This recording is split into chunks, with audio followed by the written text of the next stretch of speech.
Hello everyone. तो कैसे हैं आप लोग।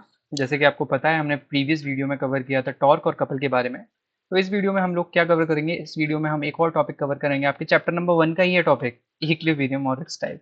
ठीक है, मतलब इक्विलिब्रियम क्या होता है और उसके टाइप क्या क्या होते हैं, इसके बारे में हम लोग इस वीडियो में कवर करेंगे। चलिए, तो स्टार्ट करते हैं कि इक्विलिब्रियम होता क्या है।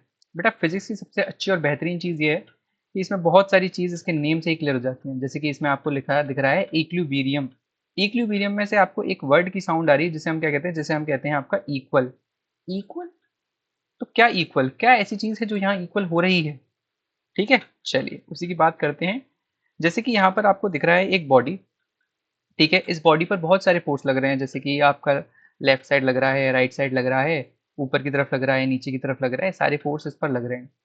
लेकिन इतने फोर्स लगने के बाद भी ये बॉडी क्या है, ये बॉडी आपकी रेस्ट में है, कहीं नहीं जा रही है। अगर मोशन में है तो मोशन में है, कहीं नहीं जा रही है। ऐसा क्यों हो रहा है भाई? फोर्स तो लग ही रहे हैं ना। ठीक है, लेकिन ये बॉडी इधर उधर जाती क्यों नहीं है? ठीक है, ये जाती इसलिए नहीं है क्योंकि जितने भी फोर्स इस पर लग रहे हैं ना, जितने भी फोर्स आपने देख रहे हैं इस पर लग रहे हैं, वो जितने ही फोर्स इस पर लग रहे हैं, इनका जो रिजल्टेंट है, वो रिजल्टेंट क्या है, वो रिजल्टेंट है आपका जीरो। ठीक है, और इसी कंडीशन को हम क्या कहते हैं, इसी कंडीशन को हम कहते हैं इक्विलिब्रियम। क्या कहते हैं इस कंडीशन को? इक्विलिब्रियम। Very good. ठीक है। अच्छा, अब हमारे लिए जानने के लिए बहुत ज़्यादा ज़रूरी है इसकी डेफिनेशन। वैसे तो डेफिनेशन मैंने ऑलरेडी आपको बोल दिया, लेकिन एक बार और पढ़ लीजिए कि when the number of the forces acting on a body produce no change in the state of rest और लीनियर मोशन और रोटेशनल मोशन।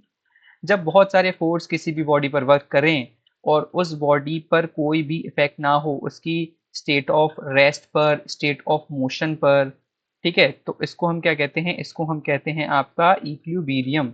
ठीक है, इसमें क्या होगा, इसमें रिजल्टेंट जितने भी फोर्स हैं, जितने भी फोर्स इस पर लग रहे हैं, उसका रिजल्टेंट क्या हो जाएगा, जीरो हो जाएगा। जैसे कि आपको पता है ना, जैसे कि आपने मान लिया ये 10 न्यूटन का फोर्स इस पर लग रहा है यहाँ पर। ठीक है, और 10 न्यूटन का यहाँ पर।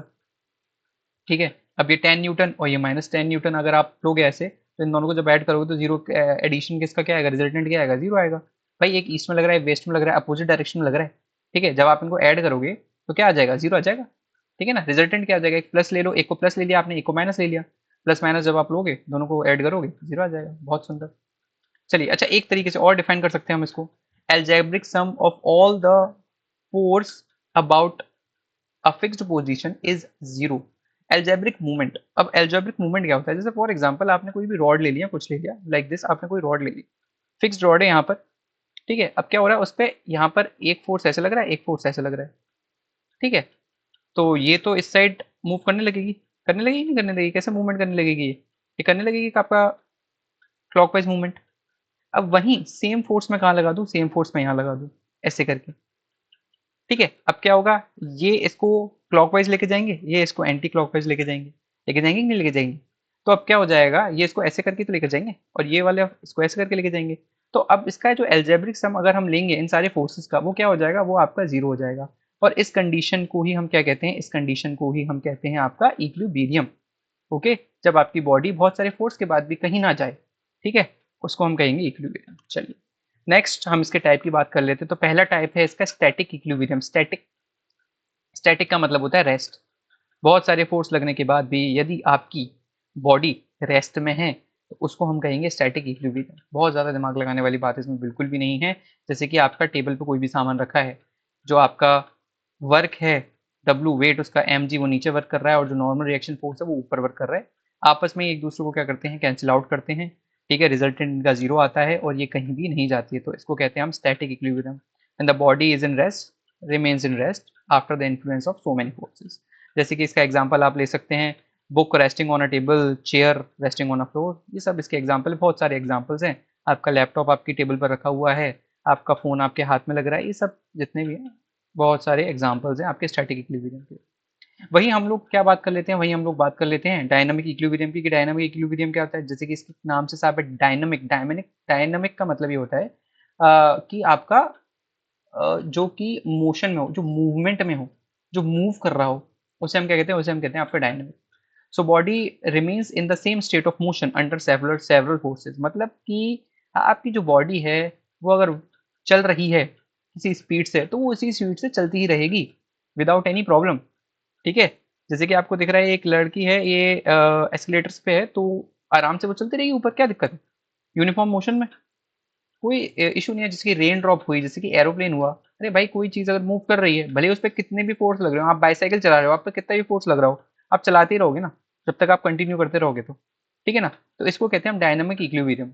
डायनामिक और स्टैटिक में सिर्फ इतना ही अंतर है कि डायनामिक में जो होता है वो जो बॉडी वो मोशन में होती है, और वहीं अगर हम बात करें स्टैटिक की, तो स्टैटिक में जो होती है वो होती है रेस्ट में। केवल इतनी ही बात है, ठीक है। चलिए अब प्रिंसिपल ऑफ द मूवमेंट पढ़ लीजिए, ये बड़ा इंपॉर्टेंट चीज है प्रिंसिपल ऑफ द मूवमेंट, ये आपके आने वाले न्यूमेरिकल्स में बहुत ज्यादा काम आने वाला है, ठीक है। इसको आप समझो जरा। एक बंदा बैठा हुआ है जिसका 50 न्यूटन वेट है, एक और है जो कि 100 न्यूटन वेट है जिसका, ठीक है। अब भाई ये 2 मीटर की डिस्टेंस पे बैठा हुआ है, ये 1 मीटर की डिस्टेंस पे बैठा हुआ है, ठीक है।